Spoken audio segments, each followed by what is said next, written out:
This is something that happened to me, a story I've replayed in my mind 1,000 times. It's not a movie.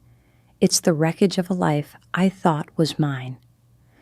The champagne coupe was cold against my fingers, a delicate, etched relic I'd found at the Brooklyn Flea, perfect for this moment. It was my 30th birthday party, the air in our Greenpoint loft thick with the scent of lilies and expensive gin, and from across the room, I watched my fiancé, Leo, lean in to whisper something to my younger sister, Chloe. I saw his hand, the one that wore the silver signet ring I'd given him, slide from the small of her back down to the curve of her hip, and in that instant, I knew. It wasn't the touch itself, but the casual, practiced ownership of it, and the way Chloe tilted her head back and laughed, a throaty, intimate sound he had always told me he adored, when it came from me. They looked like a secret I was no longer a part of, a beautiful, devastating secret being told right in front of my eyes. If you genuinely enjoy our stories, please subscribe to the channel, tell us where you're from, and what time it is right now. It's always fascinating to know how far our story flows. The party was supposed to be my masterpiece. For weeks, I'd been a whirlwind of planning, a curator of my own perfect entry into a new decade. I had hand-addressed invitations on thick cream cardstock, taste-tested a dozen caterers before settling on one that served artisanal tacos on slate platters, and spent a small fortune on fairy lights that now crisscrossed the exposed brick of our apartment, casting a warm, almost magical glow over everything. This wasn't just a party, it was a declaration that at 30 I had arrived. I had the career as a gallery curator that I'd bled for, the stunning loft apartment featured in a goddamn design blog, and the brilliant, impossibly charming fiancé who was the golden boy of the Brooklyn tech scene. Leo, with his easy laugh, his wardrobe of perfectly worn-in chambray shirts, and his startup that was always just on the cusp of changing the world. We were, by all accounts, a power couple, the kind our friends simultaneously envied and emulated. We were a brand, and tonight was our coronation. The first hour was a blur of air kisses and champagne refills. People I hadn't seen since college mingled with Leo's venture capital associates. My boss from the gallery was deep in conversation with my mother. It was the exact fusion of worlds I'd envisioned. Leo was a perfect host, his arm a constant, reassuring weight around my waist as he introduced me, his voice booming with pride. "This is Ava," he'd say, "the birthday girl, the woman who keeps my entire world turning." And I would blush and feel that familiar, dizzying rush of being so completely and utterly chosen by him. My sister Chloe had arrived fashionably late, a whirlwind of sequined dress and apologies. She was 26, my perpetual shadow, a beautiful, chaotic echo of my own features. Where I was calm, she was a storm. Where I planned, she improvised. Our parents called her a free spirit, which was a gentle euphemism for perpetually unemployed and emotionally volatile. She hugged me tightly, her perfume overwhelming, and whispered, "Happy birthday, sis. 30 looks good on you, almost as good as it'll look on me." It was a typical Chloe comment, a compliment wrapped in a barb, and I laughed it off, handing her a glass of champagne.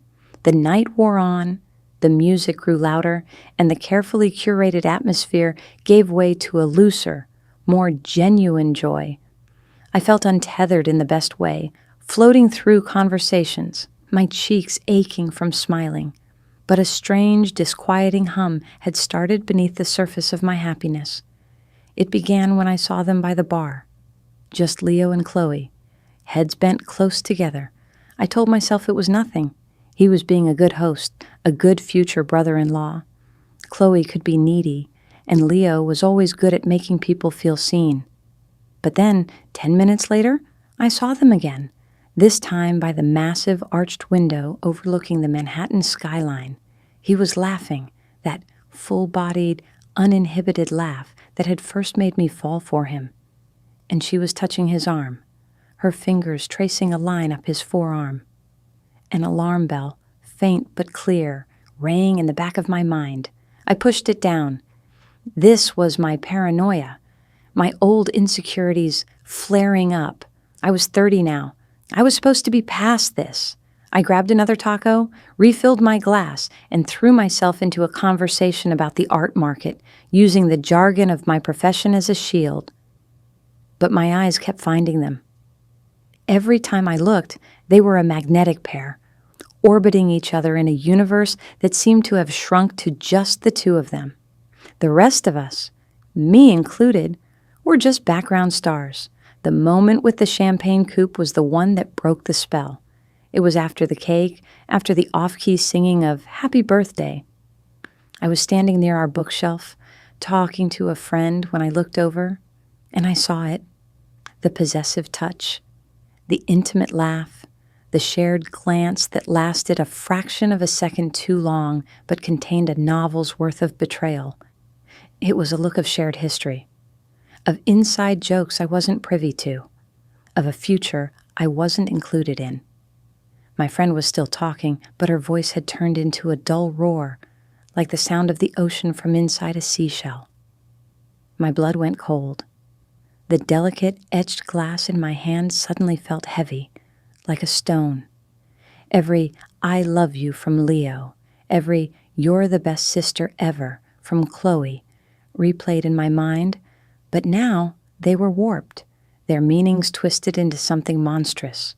All the little things from the past few months suddenly clicked into place with horrifying clarity. The late nights Leo said he was at the office. The sudden shopping sprees Chloe had been on, despite having no job. The way they'd both started finishing each other's sentences. I had mistaken it for the easy familiarity of a burgeoning family. I was a fool. I had curated the perfect party, but it wasn't a coronation. It was a stage. And on that stage, I was the only one who didn't know her part was that of the tragic, oblivious clown. I watched them for a moment longer, my heart hammering against my ribs. Leo caught my eye from across the room. He smiled, a wide, beautiful, false smile, and lifted his glass in a toast to me.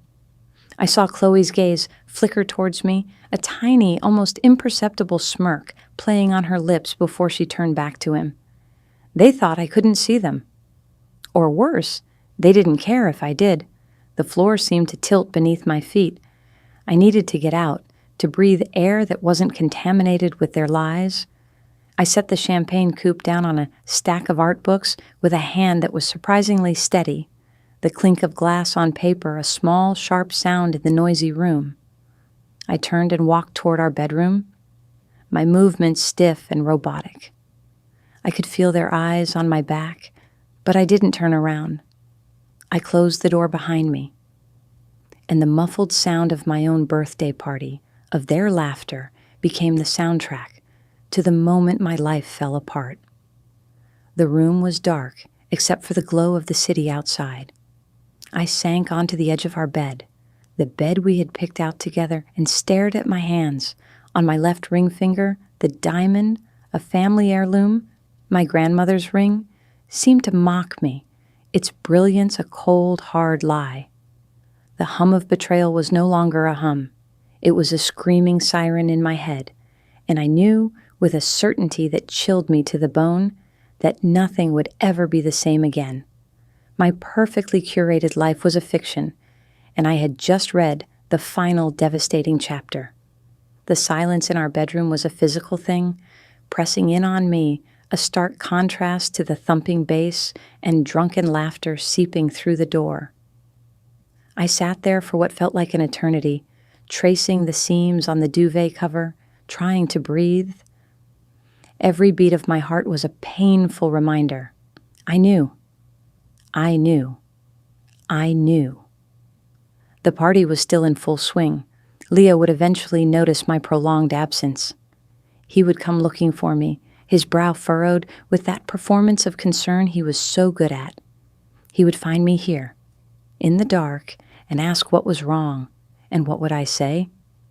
I saw the way you looked at my sister. He'd laugh it off. He'd call me crazy, insecure, tell me I'd had too much champagne. He would wrap me in his arms and lie to my face. And the worst part was, a part of me, the weak, desperate part that loved him, would want to believe him. The thought of that conversation, of his gaslighting, filled me with a fresh wave of nausea. I couldn't face it, not yet. I needed proof, something tangible, something I could hold in my hands that would make his lies impossible. My mind, usually so organized and analytical when it came to curating an art exhibit, raced through a chaotic gallery of memories. I saw Chloe a few weeks ago showing off a new designer handbag. A gift from a secret admirer, she'd giggled. I saw Leo, last month, suddenly obsessed with a new cocktail bar in the West Village, a place he knew I disliked. Just a great spot for networking, he'd claimed. I saw the two of them at our family's 4th of July barbecue, disappearing for almost an hour, only to return separately, their faces flushed, claiming they'd been looking for more hot dog buns. Each memory was a brushstroke in a portrait of deceit that was now coming into focus. The raw, emotional certainty I felt wasn't enough. I needed facts. I needed evidence that would stand up to his charm and my family's willful blindness. My gaze fell on Leo's laptop, sitting on his nightstand, its power light pulsing like a slow, steady heartbeat. We had an open-door policy with our technology, no secrets, he'd always said, a mantra for our modern, trusting relationship. The irony was a bitter pill. With trembling fingers, I picked it up and settled back against the pillows. The laptop was unlocked. Of course it was. He was arrogant. He wouldn't imagine I'd ever have a reason to snoop. I started with his iMessages. The thread with me was at the top, full of I love yous and heart emojis and logistics about the party.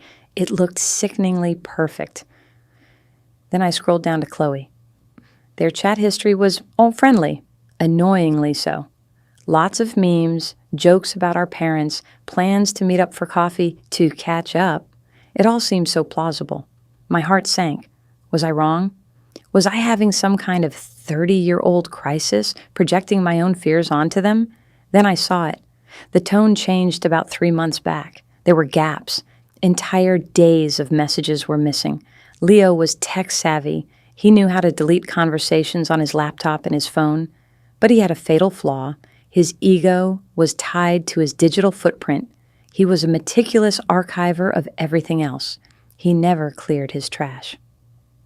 My hand hovered over the recently deleted folder in his messages. My breath caught in my throat. Clicking it felt like jumping off a cliff. I clicked, and there it was, a cascade of deleted conversations between them, a secret timeline of their affair. It started with flirty, borderline, inappropriate jokes. Then it escalated. Your sister has no idea how incredible you are. Couldn't stop thinking about you after dinner last night. Then came the logistics. She thinks I'm meeting with the guys from Sequoia Capital. I can get away by 7. Use the back entrance. I'll leave it unlocked. And then, the photos. My stomach churned as I clicked on one. It was Chloe, wrapped in the silk robe I had bought for Leo for Christmas, sitting on the edge of our bed, a smug, triumphant smile on her face. The photo was time-stamped 2 weeks ago, on a Tuesday afternoon when I was in a 6-hour budget meeting at the gallery. I felt the air leave my lungs. This wasn't just flirting. This wasn't a drunken mistake. This was a calculated, long-term betrayal, happening in my home, in my bed, with my own sister. I scrolled further, my fingers numb. There were hotel receipts from the Wythe Hotel in Williamsburg, dinners at Carbone that he'd claimed were client meetings, even a screenshot of a flight confirmation to Miami for a tech conference next month, with 2 tickets, Leo Vance and Chloe Martin. The financial aspect was like a punch to the gut. I had poured a significant portion of my inheritance from my grandmother into Leo's startup, Synergize, a vague but promising-sounding app that connected artisans with ethical manufacturers. I'd believed in him, in his vision. I was a named co-founder on the initial paperwork, but he'd handled all the finances, telling me to focus on my own career. "Don't worry your pretty head about the burn rate in the seed rounds," he'd say, patronizingly. "I've got this." Now, looking at the evidence, I saw what he'd got. He had a secret credit card, a high-limit Amex linked to the business account, my money, the statements, which he'd clearly been deleting from our shared financial apps, were all there in his email trash. $500 dinners, weekend getaways, a $4,500 Cartier bracelet, which I now realized was the vintage find Chloe had been showing off. He was funding their affair with my family's money.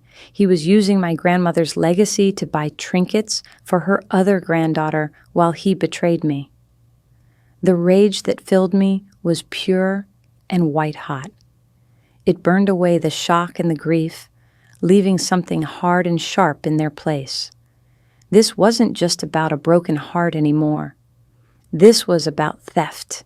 This was about the complete and utter disrespect for me, my family, and my future. I meticulously took photos of everything with my phone. The messages, the receipts, the flight confirmations, the credit card statements. I created a new encrypted folder and saved them all, then backed them up to a cloud service he would never think to check. I was no longer a heartbroken fiancé. I was a curator, and this was my new exhibition, The Complete and Utter Betrayal by Leo Vance and Chloe Martin. I closed the laptop and placed it back on the nightstand, exactly as I had found it. The muffled music from the party seemed to be mocking me. I could hear a group of my friends singing along to some indie pop song, their voices full of a joy that felt like it belonged to another lifetime. My mind was eerily calm, the storm of emotion having passed, leaving a cold, clear purpose in its wake. I could storm out there right now, wave my phone in their faces, and cause a scene that would be talked about for years. I could scream and cry and tear down the fairy lights with my bare hands. But as I pictured it, I saw their faces, Leo's feigned shock, Chloe's practiced tears. They would spin it. They would make me the villain, the hysterical, unhinged woman who ruined her own birthday party. They would unite against me, and my own family, desperate to avoid a scandal, would try to mediate. They would tell me to forgive, to forget. No, that was not how this was going to end. They didn't deserve a dramatic confrontation. They deserved a quiet, methodical demolition. They had built their little world of lies on my foundation, my love, my trust, and my money.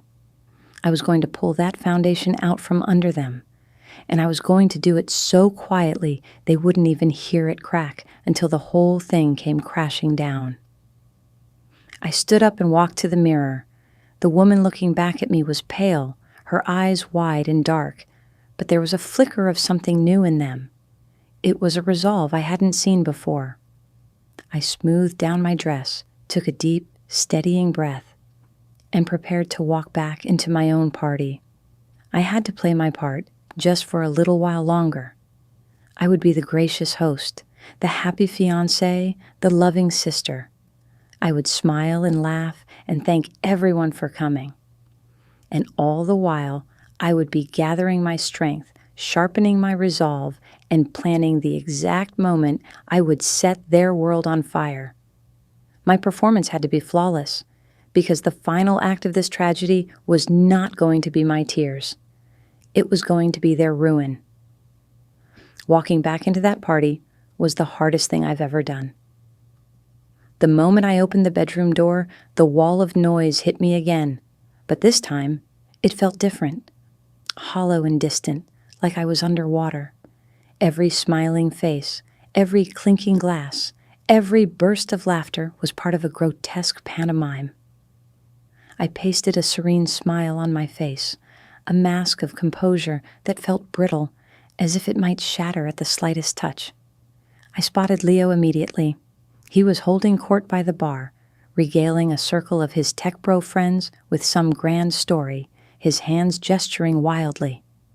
Chloe was at his side, hanging on his every word, her eyes shining with a pathetic, unoriginal adoration. They looked so comfortable, so smug in their shared deception.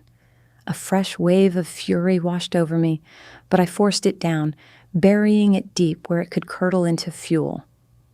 Leo saw me and his face lit up. There she is, the queen of the hour. He strode over, parting the crowd, and wrapped his arms around me, pulling me into a hug that felt like being suffocated by lies. He smelled of gin and betrayal. I was getting worried. He murmured into my hair, his voice a perfect symphony of faux concern. "Everything okay, babe?" I pulled back just enough to look him in the eye, my carefully constructed smile feeling tight on my face. "Perfectly," I said, my voice smoother than I expected. Just needed a minute to take it all in. It's a lot. My choice of words was deliberate. A small, secret truth, just for me. His brow furrowed. "Are you sure? You look a little pale." Chloe drifted over, a concerned look plastered on her face that was so disingenuous it was almost artistic. "Ava, are you feeling sick? You disappeared for so long." She reached out to touch my forehead as if I were a child with a fever. I instinctively recoiled from her touch, a barely perceptible flinch, but Leo caught it. "Whoa, easy there," he said, laughing it off to the people nearby. "The birthday girl is feeling overwhelmed by all the love." He was good. He was a master of narrative control, instantly reframing my reaction as a symptom of my own emotional fragility rather than a response to their treachery. I saw then how they would play this. I would be the unstable one, the emotional one. It was a classic misogynistic playbook, and they ran it with chilling expertise. I forced a laugh. He's right. It's just so much. Thank you all for coming, really. It means the world to me. I spent the next hour drifting through the party like a ghost, a spectator at my own life. I hugged friends, accepted compliments on the apartment, and deflected questions about the wedding date with vague, airy answers.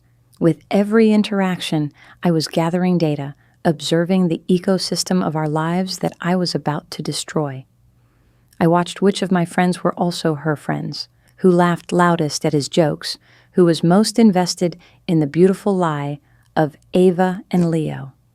Each one was a potential piece of collateral damage, and I felt a pang of guilt, but it was quickly extinguished by the image of Chloe in our bed, wearing Leo's robe.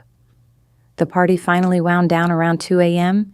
as the last guests stumbled out into the Brooklyn night, leaving a wake of empty glasses and half-eaten tacos. The three of us were left in the wreckage. The silence they left behind was heavy with unspoken things.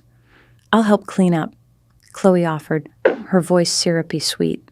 "No," I said, the word sharper than I intended. I softened my tone. "You're a guest, and I'm exhausted. We'll deal with this tomorrow." Leo, already unbuttoning his shirt, stretched his arms over his head. "She's right. We'll hire someone. The perks of being a future tech mogul." He winked at me, then turned to Chloe. "You need a car home?" "I was just going to call an Uber," she said, looking at him with wide, innocent eyes. "Nonsense, it's late. I'll take you," Leo insisted. "Ava, you mind?" It wasn't a question. It was a statement, a test. The old me would have felt a flicker of annoyance, wanting him to stay, to have this time alone after the party. The new me saw it for what it was, a convenient excuse for 20 more minutes alone with her.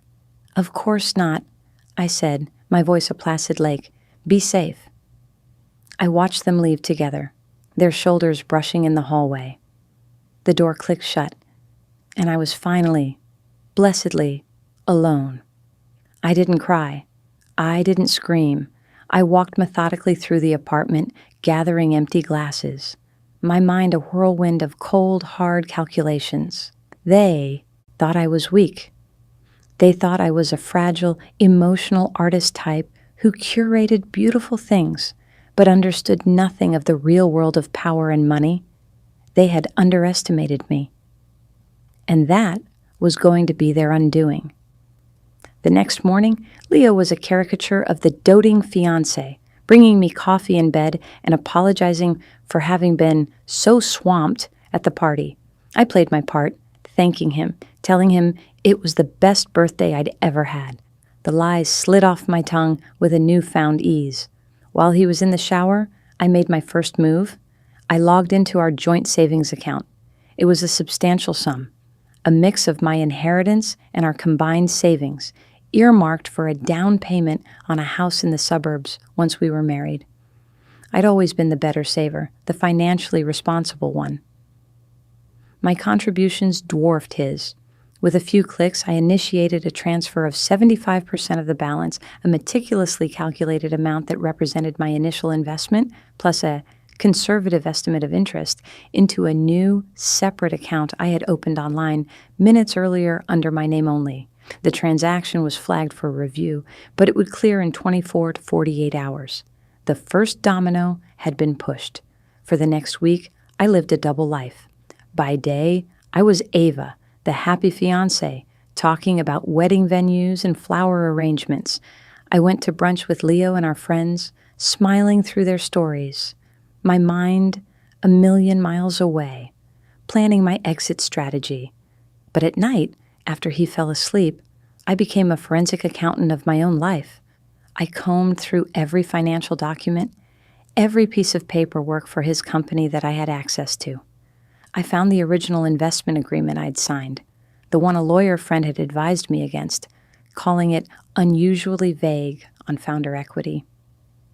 I'd been so in love, so trusting, I'd signed it without a second thought. Now, I saw the loopholes he'd built in, the clauses that diluted my stake. But I also found his vulnerabilities. He'd been exaggerating his user acquisition numbers to his primary investor, a notoriously ruthless venture capitalist named Alistair Finch. He'd promised Finch a functioning beta version of the app by the end of the quarter, but I knew from his late-night rants that the development was a mess, riddled with bugs. He was running a Ponzi scheme of expectations, and I had the internal emails and Slack messages to prove it. My most important visit was to the Diamond District on 47th Street. I walked into a discreet, high-end appraiser's office, the kind with a buzzer on the door and bulletproof glass. I slid my grandmother's ring off my finger and placed it on the black velvet tray. The diamond, a flawless 2-carat Asher cut, had been on my mother's finger, and her mother's before that. It was supposed to be a symbol of enduring love. Now, it was my escape fund. The appraiser, a stooped man with a jeweler's loop permanently attached to his eye, examined it in silence. An exceptional stone, he finally murmured, old European cut, very clean. He named a price that made me gasp. It was more than enough. I'll sell it, I said, my voice firm, without a trace of sentiment. I don't need it anymore. I walked out of that office not with a check, but with a wire transfer confirmation. The weight on my finger was gone, but so was the weight on my soul. I felt lighter than I had in years. The plan was crystallizing. It wasn't enough to take my money back. It wasn't enough to leave. I had to make sure they couldn't simply move on, rebrand their story, and paint me as the crazy ex-fiancé who ran away. I had to detonate everything. I booked a one-way ticket to Paris, scheduled to depart in 6 days. The destination was almost arbitrary, chosen for its beauty and its distance. It was the furthest I could get from the life I was about to burn to the ground. That final week was a masterclass in deception. I helped Leo rehearse his pitch to Alistair Finch, offering suggestions on his slide deck, all while knowing I possessed the evidence that would invalidate every word he said. I had coffee with Chloe, listening to her complain about her non-existent career prospects, and offered to put in a good word for her at a friend's marketing agency. She lapped it up, her eyes gleaming with greed, never once suspecting that I knew she'd been sleeping with my fiancé. On my last night in New York, Leo took me to our favorite restaurant, a tiny Italian place in the West Village. He ordered champagne and toasted to our future, to the house and the kids and the life we were going to build. "I've never been happier, Ava," he said, his eyes full of sincerity that I now knew was a performance. I raised my glass, my heart a cold, steady stone in my chest. "To the future," I said, looking him straight in the eye. "May everyone get exactly what they deserve." He smiled, completely oblivious to the chilling prophecy in my words. He had no idea that in less than 12 hours, his entire world would be a smoking crater and I would be 30,000 feet above the Atlantic, flying toward my own. The final 24 hours in New York were a blur of meticulous, cold-blooded execution. While Leo was at a critical all-day meeting, a lie I knew was code for an afternoon with Chloe, I packed. But I didn't pack like someone who was leaving in a hurry. I packed like a curator deaccessioning an exhibition. I took only the things that were truly mine. My clothes, my books, the art I had personally collected. I left behind everything that belonged to the life we had built together. The furniture we'd chosen, the kitchenware from our registry, the photos of us smiling on vacations. I wanted him to come home to a museum of our dead relationship, a space that was both full and empty at the same time. The most important part of my plan required precision timing. I created 2 digital packages. The first was for Alistair Finch, Leo's primary investor. It was a sterile, professional zip file containing the internal emails proving Leo had falsified user data, the Slack messages that detailed the app's catastrophic bugs, and a concise, anonymous cover letter explaining the discrepancy between his pitch deck and the company's reality. I attached it to a draft in a newly created anonymous email account. The second package was more personal. It was an email addressed to a carefully selected group of about 50 people, our parents, our siblings, our closest friends, my boss, and a few of Leo's most important business contacts. The subject line was simple: the truth about Leo and Chloe. The body of the email was calm, factual, and utterly devastating. I wrote it without a shred of emotion. "Dear friends and family," it began, "I am writing this to inform you that my engagement to Leo is over. I have also made the decision to move away and start a new life. I know this will come as a shock, and for that, I am sorry. However, I believe you all deserve to know the truth behind this decision." I then laid it all out, piece by piece, with my curated evidence attached to each point. I embedded the screenshots of the deleted text messages. I attached the hotel receipts and the flight confirmation to Miami. I included the Amex statement showing the purchase of the Cartier bracelet for Chloe, paid for by the business account funded with my inheritance. I finished with a high-resolution photo of my grandmother's ring on the velvet tray at the appraiser's office. The money from this ring, along with the personal funds I have withdrawn from our joint account, will be financing my new start, I wrote. I wish you all the best, but I will not be in contact for the foreseeable future. Please respect my privacy. Ava. I saved it as a draft. Then I used a service to schedule both emails to be sent at precisely 7:30 p.m. the next day. I knew my parents hosted a family dinner every Friday. Chloe and Leo would both be there, sitting at my mother's dining table, probably performing their roles as the concerned sister and the worried fiancé, wondering where I was. I wanted the truth to detonate right in the middle of their cozy, deceitful family scene. My flight to Charles de Gaulle was at 9 p.m. I left the apartment at 5, leaving my key on the kitchen counter next to a single, unadorned note that said, "Goodbye, Leo." I took a taxi to JFK, my stomach a knot of anxiety and exhilarating fear. As I sat in the airport terminal, watching planes take off, I felt a strange sense of peace. I had done everything I could. The rest was out of my hands. The flight was surreal. I paid for an upgrade to business class with the last of my airline miles. As the plane ascended over the lights of New York City, I didn't feel sadness. I felt free. I ordered a glass of champagne, real champagne, not the cheap Prosecco from my party, and toasted myself. To 30, to new beginnings, to burning it all down and walking away from the ashes. I landed in Paris at 10 in the morning, local time. It was a gray, drizzly day, but the city was still breathtaking. I took a taxi to a small, charming hotel in Le Marais that I'd booked for the first month. After I checked in, I bought a French SIM card for my phone and changed my number. My old life was now officially disconnected. At 1:30 p.m. Paris time, it was 7:30 p.m. in New York. I was sitting at a sidewalk cafe, a cup of espresso in front of me, the steam curling up into the damp air. I pictured the scene, my mother bringing out her famous roast chicken, my father pouring the wine, and then the symphony of buzzing phones, the confusion, the dawning horror as they all opened the email. I imagined Leo's face, the blood draining from it as he realized what I had done. I imagined Chloe's practiced mask of innocence shattering as her own words and pictures condemned her. I imagined the frantic, angry, accusatory calls he would be getting from Alistair Finch, whose own dinner party had just been ruined by the news that his star investment was a fraud. For a moment, I felt a tremor of doubt. Had I gone too far? Had I been too cruel? Then I remembered the look on their faces at my party, that look of shared, smug secrecy.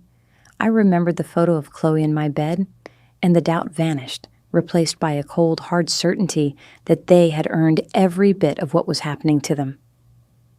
My new French number was silent. No one from my old life had it.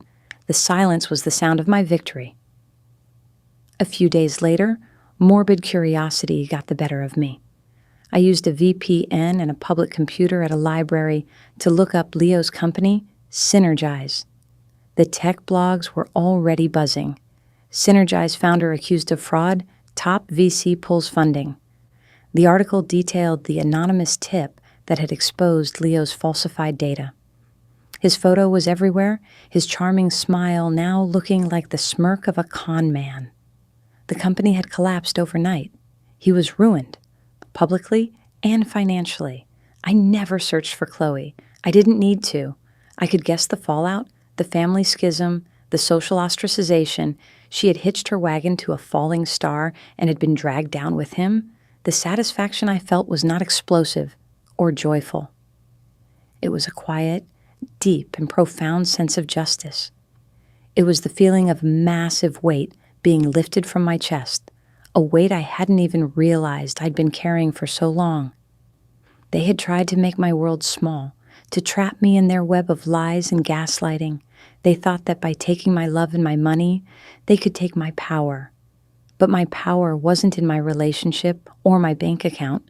It was in my ability to see the truth, to curate my own life, and to deaccession anything or anyone that was fake. They had destroyed Ava, the happy fiancé, but in her place, they had created Ava, the woman who sold the ring and moved to Paris. And she was just getting started. The first few months in Paris were a strange cocktail of liberation and profound loneliness. I had successfully executed my scorched earth departure, but now I was standing in the crater, alone. The adrenaline that had fueled my escape began to fade, replaced by the quiet, mundane reality of building a life from scratch in a city where I knew no one and barely spoke the language. I had money. The combined funds from the ring and my savings gave me a comfortable cushion, but I had no purpose. My days were long and unstructured. I would wake up in my small, sun-drenched apartment in the 3rd arrondissement, buy a croissant from the boulangerie on the corner, and then just walk. I walked until my feet ached, exploring every corner of the city, from the grand boulevards to the winding, hidden alleyways. I spent hours in museums, the Louvre, the Musée d'Orsay, the Centre Pompidou, losing myself in front of paintings. Art had always been my sanctuary, but now it felt different. Before, it was my career, something I analyzed and commodified. Now, it was my only companion, a silent dialogue between me and the centuries of human emotion captured on canvas. I enrolled in an intensive French course at the Sorbonne. My classmates were a mix of international students and fellow expatriates, all of us running from or toward something. In that anonymous classroom, I wasn't the woman who was cheated on or the woman who orchestrated a dramatic revenge. I was just Ava, the American who struggled with her verb conjugations. It was a relief. Slowly, tentatively, I started to build a routine. I found a favorite cafe where the barista knew my order. I discovered a small, independent bookstore that had a decent English language section. I started a journal, filling its pages not with rants about Leo and Chloe, but with sketches of buildings and observations about the way the light hit the Seine at sunset. I was actively trying to overwrite the past, to fill my head with new memories so that the old ones had less room to breathe. But they were still there, of course. They would ambush me at the most unexpected moments. A couple kissing on a bridge would send a pang of phantom pain through my chest.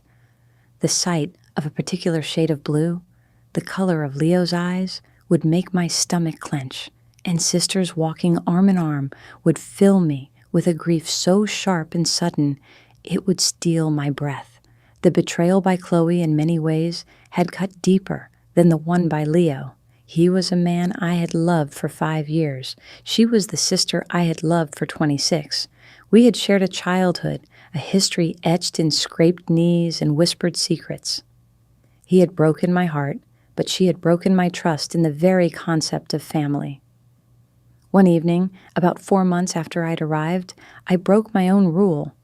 I was feeling particularly isolated, the Parisian drizzle outside my window mirroring the melancholy in my soul.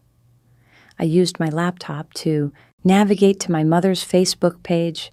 I knew it was a terrible idea, a form of self-harm, but I couldn't stop myself. Her page was a carefully curated fiction of happy family life, but the cracks were visible if you knew where to look.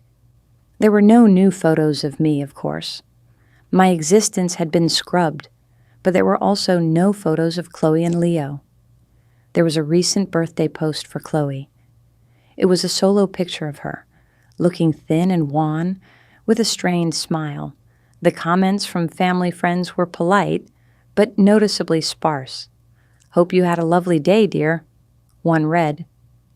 There was an undercurrent of awkwardness, of a scandal being politely ignored. The family unit had clearly been shattered. My mother had posted a few photos from a recent trip she and my father had taken. They were smiling, but their eyes looked tired. I had created a schism that would likely never heal. I had freed myself, but I had also detonated a bomb in the heart of my own family. The guilt was a heavy, suffocating blanket.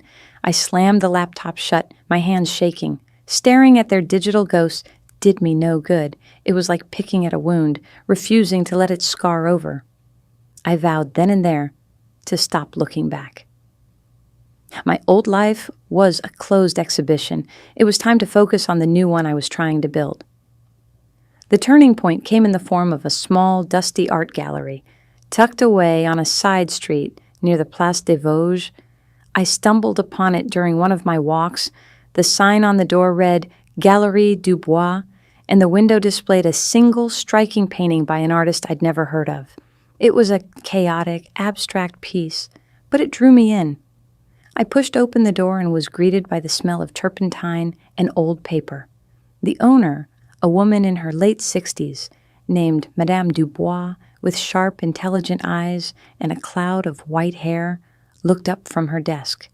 "Bonjour," she said, her voice raspy. We started talking, first in my broken French, then in her fluent English. I told her about my background as a curator in New York. Her eyes lit up. Her gallery was her passion, but she was struggling to attract international buyers. She was a brilliant art historian, but a terrible businesswoman. We talked for hours. By the end of the afternoon, she had offered me a job, part-time assistant, helping her with marketing, translations, and reaching out to international collectors. The pay was terrible, but it wasn't about the money. It was a lifeline. It was a purpose. Working at the gallery gave my life structure again. I had a reason to get up in the morning. I poured all the energy I had once put into my relationship with Leo, and then into my revenge, into this new project.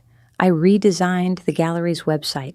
I started an Instagram account showcasing the incredible emerging artists Madame Dubois represented. I used my old contacts in the New York art world, carefully reaching out to people I knew were my allies, not his. Slowly, things started to change. We made a few significant sales to American collectors. A prominent art blogger wrote a piece about our hidden gem of a gallery. I was curating again, not just my own life, but a space for others to experience beauty. I felt a flicker of my old self returning, but a stronger, more resilient version. One afternoon, about a year after my arrival in Paris, I was in the gallery alone, hanging a new collection. My phone buzzed. It was an email from an address I didn't recognize. My heart hammered against my ribs. The subject line was just my name, Ava. My first instinct was to delete it, to not let the past intrude on the fragile piece I had built. But curiosity won. I opened it. The email was from my father. It was short, just a few paragraphs. He told me that he and my mother missed me terribly. He told me that they understood now why I had done what I did. He said that Leo had left New York, moved somewhere out west, completely disgraced.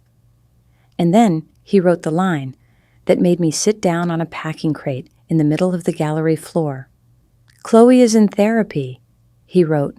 She confessed everything, the jealousy she's felt her whole life, the lies, everything. She is trying to get better.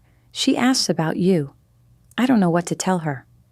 He ended the email by saying, "We love you. We will be here if you are ever ready." I read the email 3 times. There was no apology in it, not really. There was no easy resolution. But there was an opening, a tiny crack of light in the wall I had built between me and my past. I thought about Chloe, my chaotic, beautiful, destructive sister. I pictured her in a therapist's office, finally confronting the demons that had led her to betray me. I didn't feel forgiveness. I didn't feel pity. I felt nothing. A quiet calm and complete emotional distance. Her fate was her own to reckon with. It had nothing to do with me anymore. I closed the email without replying. Maybe one day I would. Maybe in another year or another 10, but not today. Today, my life was here, in this gallery, surrounded by art that was honest and true. I stood up, picked up my hammer, and got back to work. There was a show to hang, and it was going to be beautiful. 2 years to the day after I landed in Paris, I became the co-owner of Galerie Dubois. Madame Dubois, whose real name was Hélène, had become more than a boss. She was my mentor, my friend, and the closest thing I had to family in France. She wanted to retire, to spend her days in her garden in Provence. And she offered me a partnership, a deal that allowed me to buy her out over 5 years.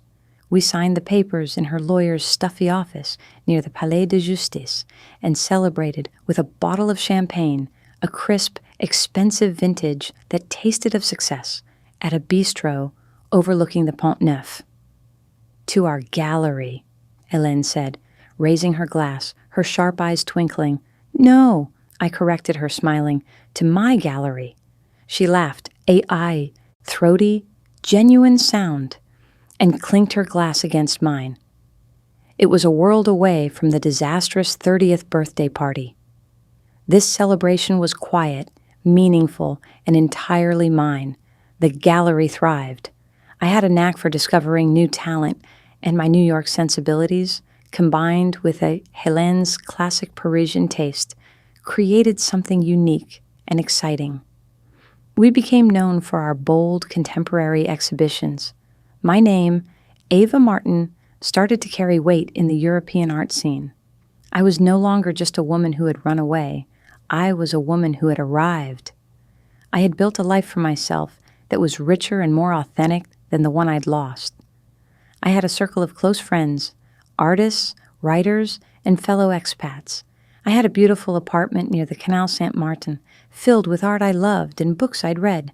I could navigate the Paris metro with my eyes closed and argue with a street vendor over the price of tomatoes in fluent, if heavily accented French. I had even started dating again, cautiously at first, and then with a growing sense of confidence. I was seeing a man named Julian, a kind, steady architect who found my independence thrilling, not threatening.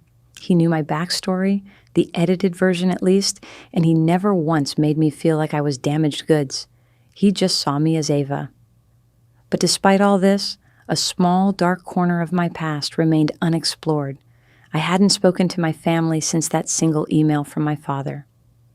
I sent them a brief, polite email every Christmas, and they responded in kind. We were like strangers exchanging holiday cards. The wound was too deep, the betrayal too fundamental to be patched over with a simple phone call. Then I received a wedding invitation. It was from my cousin Sarah, who I had been very close to growing up. The wedding was in 3 months, in our hometown in Connecticut. My first instinct was to RSVP no. The thought of returning to that world, of facing those people, filled me with a cold dread. It would mean seeing my parents. It would mean seeing Chloe. I discussed it with Julianne one night over dinner. "You don't have to go," he said simply, squeezing my hand across the table. "You owe them nothing." And he was right. I didn't. But as the days went by, the invitation sat on my mantle, a silent challenge. Was I really free if I couldn't even set foot in my home country? Was I still letting them control me, even from an ocean away? My revenge had been about reclaiming my power, about refusing to be a victim. But hiding in Paris felt like a different kind of victimhood. It was an admission that they still had the power to hurt me. I booked the flight. I told myself I was going for Sarah, not for them. I would stay for 48 hours, go to the wedding, and leave. It would be a surgical strike, in and out. The moment the plane touched down at JFK, a wave of anxiety washed over me. The air, the sounds, the accents, it was all so jarringly familiar. As I rode in the taxi towards the city, the skyline I had once loved looked alien and hostile. I checked into the Ludlow, a boutique hotel on the Lower East Side, a neighborhood that held no memories of Leo. The wedding was the next day at a sprawling estate in Greenwich. I walked in, my heart pounding, feeling like an intruder. I saw them almost immediately, standing in a small, awkward circle near the gift table. My father, grayer than I remembered. My mother, looking tense, her smile brittle. And Chloe. She looked diminished. The vibrant, chaotic energy that had always defined her was gone. She was pale and subdued. Dressed in a conservative navy dress, she had her back to me, but I felt her sense of my presence, a strange, primal, sibling intuition. She turned slowly, and her eyes met mine across the room. There was no smirk, no defiance, just a look of profound, bottomless shame. My mother saw me, and her hand flew to her mouth. My father just stared, his face a mask of complicated emotions. I took a deep breath and walked towards them. It felt like walking through thick mud, every step requiring an immense effort. The silence as I approached was deafening. "Hello," I said, my voice steady. "Mother, Dad, Chloe." My mother burst into tears. My father wrapped his arms around me in a hug that felt both desperate and apologetic. Chloe just stood there, her eyes welling up, unable to speak. We didn't talk about it.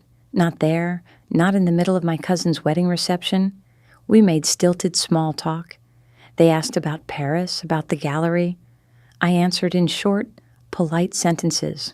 I was a gracious stranger, making conversation with the people who were supposed to be my family.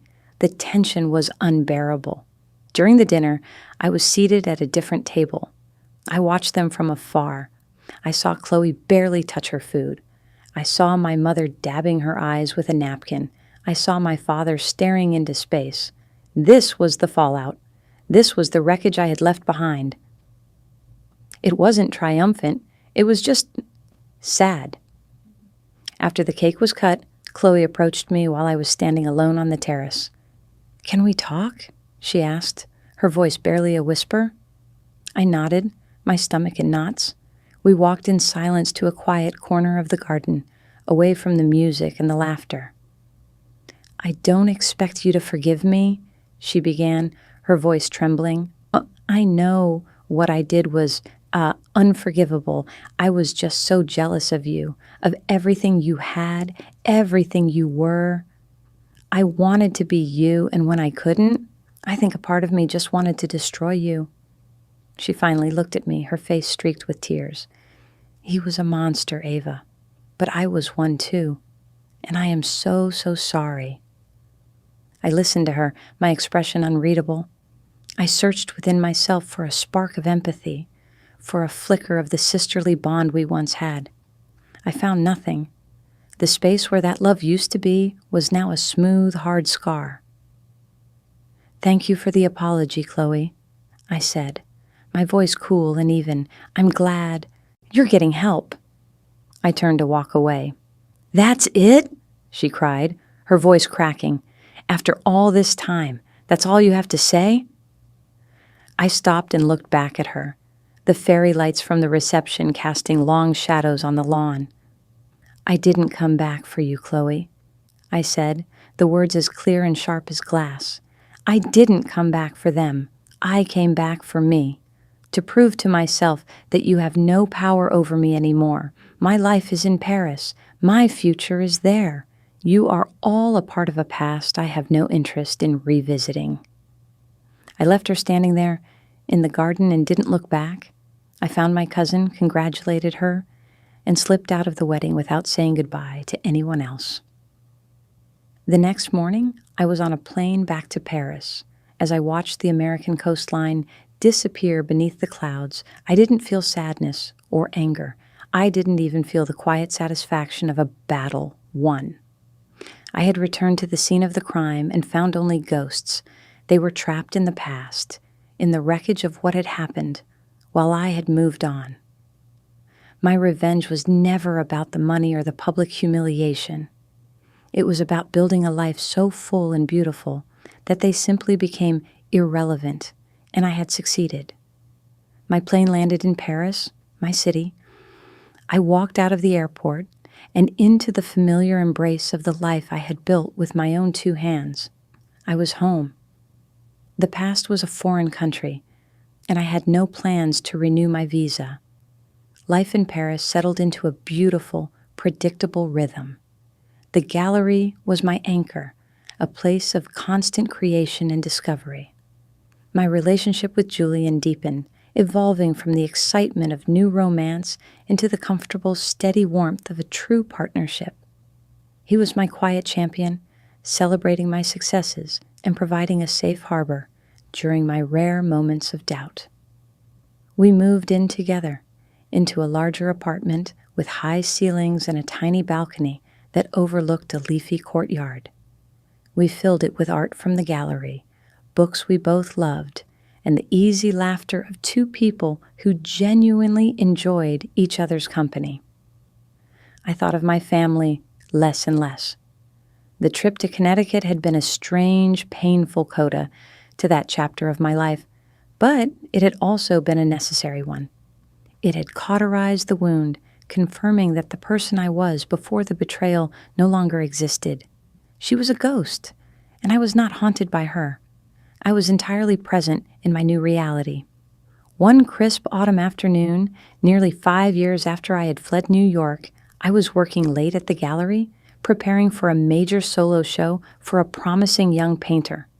My phone, which was connected to the gallery's speakers, was playing a low-key jazz playlist. An email notification popped up on my screen. I glanced at it, expecting it to be a shipping confirmation or a note from a client, but the sender's name made me freeze. It was Leo Vance. My heart gave a single hard thud against my ribs. It wasn't a feeling of fear or sadness, but a jolt of pure, unadulterated shock, like seeing a dinosaur walk down the street. He was so completely a creature of my past that his intrusion into my present felt like a rip in the fabric of space-time. The email had been sent from a generic Gmail address, not his old company account, which I knew no longer existed. The subject line was blank. For a full minute, I just stared at it, my cursor hovering over the delete button. Part of me wanted to erase it without reading it, to deny him even a moment's access to my world. But another part, the curator in me who is compelled to examine every artifact, needed to know. I clicked it open. The email was long, a rambling, self-pitying monologue that stretched for several paragraphs. He wrote about how his life had fallen apart after I left, how Alistair Finch had not only pulled his funding, but had also blacklisted him in the tech industry. He'd had to declare bankruptcy. He'd moved to Austin, then to Portland, trying to start over, but his reputation always followed him. He wrote about Chloe. He claimed she had played the victim, turning everyone against him, and that their relationship had imploded in a mess of accusations and recriminations just weeks after I left. He painted himself as the wronged party in every scenario, a brilliant mind crushed by the vindictiveness of two sisters. There was no apology, not a single word of remorse for what he had done to me. The entire email was a thinly veiled attempt to rewrite history, to cast himself as the tragic hero of a story in which he was, in reality, the unambiguous villain. But it was the end of the email that was truly astonishing. After detailing his fall from grace, he made his move. He had a new idea, he wrote, another world-changing app. It was brilliant, revolutionary, but he had no capital. He had heard through the grapevine, from my cousin Sarah, he admitted, that I was doing very well in Paris, that I owned a successful gallery. And then came the line, the sentence of such breathtaking audacity that I actually laughed out loud in the quiet gallery. I was wondering, he wrote, if you might consider investing, a small seed round to get me started, for old time's sake. He was trying to pitch me. After destroying my trust, sleeping with my sister, and stealing my inheritance, he was coming back to me for more money. He was a parasite, and he thought I was still his host. The sheer, unmitigated narcissism of it was almost impressive. He hadn't learned a thing. He still saw me not as a person he had wronged, but as a resource he could exploit. The old Ava would have been enraged. The old Ava would have typed out a furious, scathing reply detailing all the ways he had ruined her life. But I wasn't that person anymore. He was pathetic, a relic from a dead past. He deserved nothing from me. Not my anger, not my pity, and certainly not my time. I moved my cursor from the reply button to the report spam button. I clicked it. Then I blocked his email address. It was a small, quiet, digital act of finality. It was the last brick being placed in the wall between my past and my present. I stood up and walked to the large front window of the gallery. The sun was setting, painting the Parisian sky in hues of orange and pink. People were strolling down the street, heading home from work, their faces illuminated by the warm glow of the streetlights.